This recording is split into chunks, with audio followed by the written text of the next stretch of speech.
নমস্কার বন্ধুরা, তোমরা সবাই কেমন আছো? আশা করি তোমরা সকলেই খুব ভালো আছো।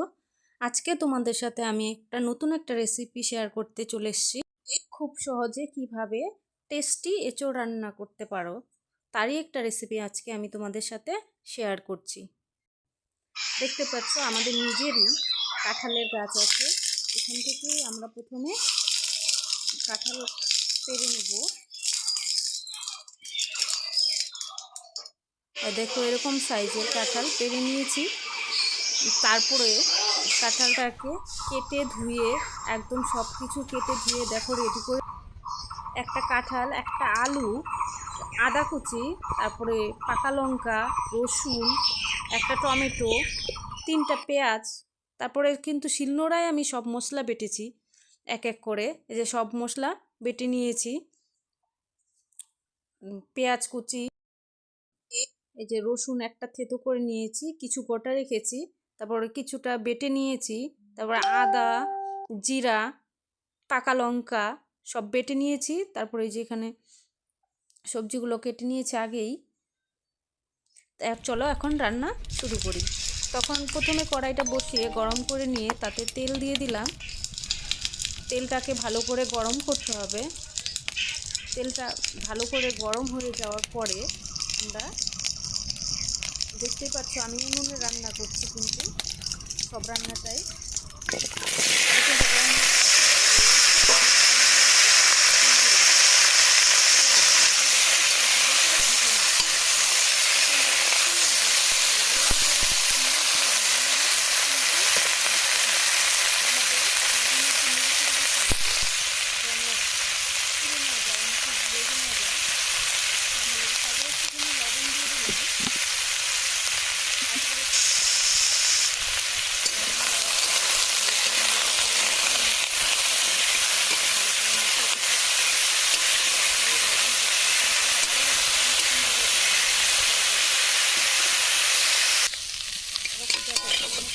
প্রায় ভাজা হয়ে গেছে। এখন এই সময়ে একটুখানি হলুদ গুঁড়ো দিয়ে দেবো এবং হলুদ গুঁড়োটাকে ভালোভাবে মিশিয়ে নিতে হবে। মিশিয়ে নিয়ে আরও কিছুক্ষণ ভাজতে হবে।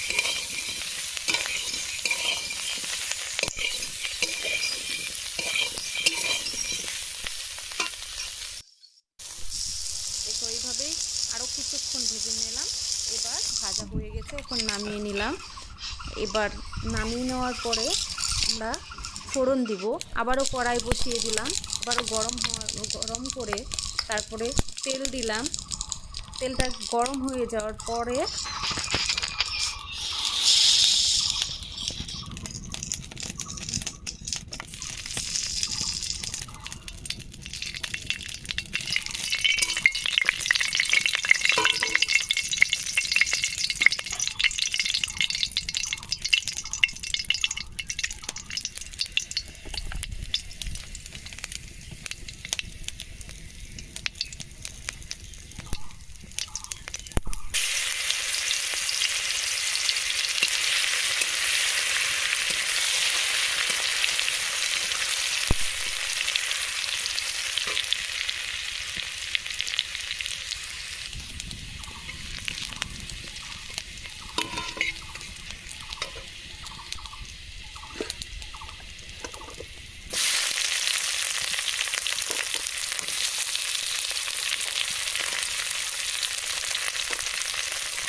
সব মশলাগুলোকে দিয়ে ভালো করে মিক্স করে নিতে হবে।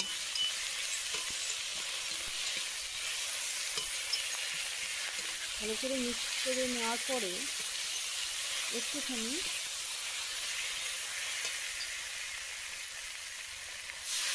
জল দিয়ে নিতে হবে। জল দিয়ে মশলাটাকে ভালো করে কষিয়ে নিতে হবে। একদম মশলাটাকে খুব সুন্দর করে কষিয়ে নেব। এই যে যখন তেল উপর দিয়ে ছেড়ে দেবে তখন বুঝতেই পারবো যে মশলাটা কষানো হয়ে গেছে। এবং মশলাটাকে এখন কষানোর মধ্যে একটুখানি কাশ্মীরি লঙ্কার গুঁড়ো দিয়ে দিলাম।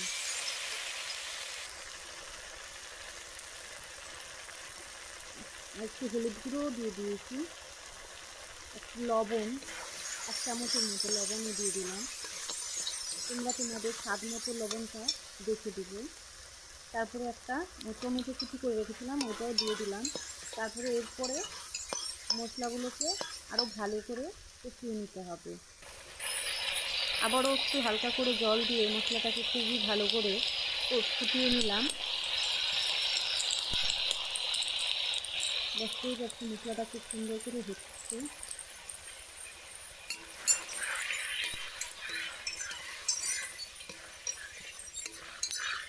একটু নেড়ে দিতে হবে এভাবে, নাহলে তলায় কিন্তু লেগে যাবে।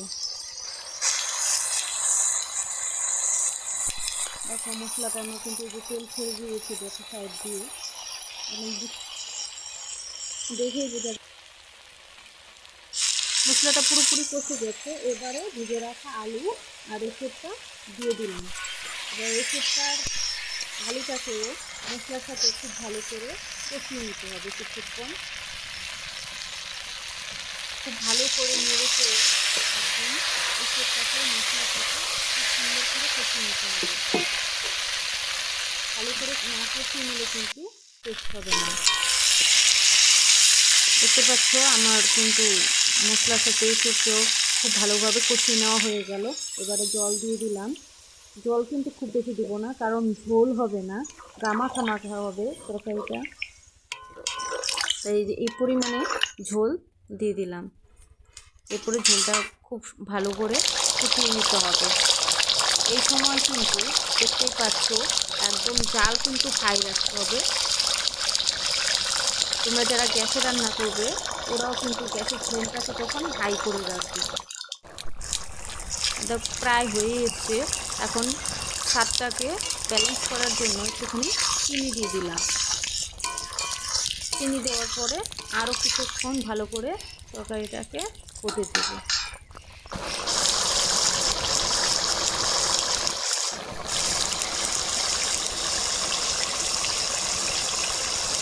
দেখো আমার তরকারি কিন্তু প্রায় হয়ে এসছে। দেখতেই পাচ্ছ আমার তরকারি কিন্তু হয়ে এসছে। এখন আমরা কিছুটা ভাজা মশলা আর কিছু পরিমাণ গরম মশলা দিয়ে দিলাম এবং খুব ভালো করে মিশিয়ে আরও কিছুক্ষণ হতে দেবো।